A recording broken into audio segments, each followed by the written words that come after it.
Ukraine का national anthem गाते हुए ये लड़की टूटे हुए कांच के टुकड़ों को साफ कर रही है। यूक्रेनियन भाषा में गाते हुए उसके आंखों में आंसू हैं।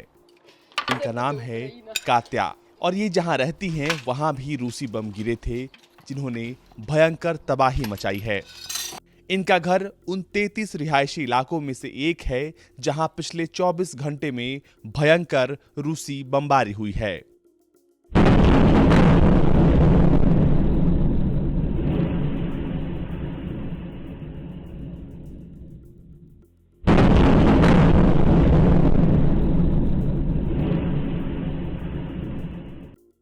घर के सामान तहस नहस हो चुके हैं। कांच की खिड़कियां पाउडर की तरह झड़ चुकी हैं। कात्या की मां ओक्साना गुल्ने को बताती हैं कि उनके इलाके में जब बम गिरा तब वो बिस्तर पर सो रही थी। धमाका इतना जोरदार था कि वो बिस्तर से 3 मीटर दूर जाकर गिरी।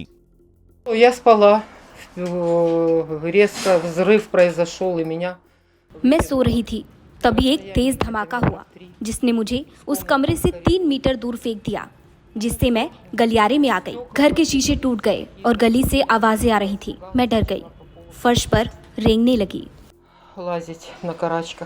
मैं पूरी तरह से चौंक गई थी। मुझे समझ नहीं आ रहा था कि मेरे साथ क्या हो रहा है। ऐसा लगा जैसे मुझे उठाकर गिरा दिया गया हो। मैंने चीखें सुनी, आवाजें सुनी।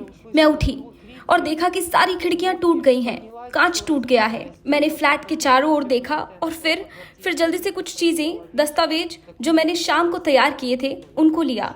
मैं बाहर गली में भाग गई।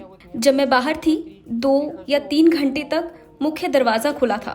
उसके बाद दमकल कर्मी और पुलिस पीड़ितों की तलाश में अपार्टमेंट के दरवाजे जबरन खुलवा रहे थे। जब ये हुआ तब मैं फ्लैट में अकेली थी।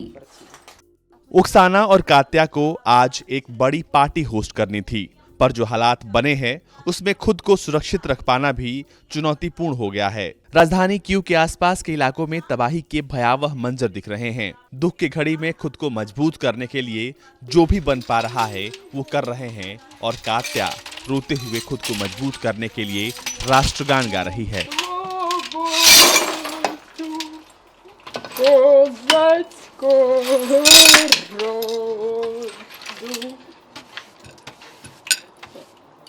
Це буде Україна.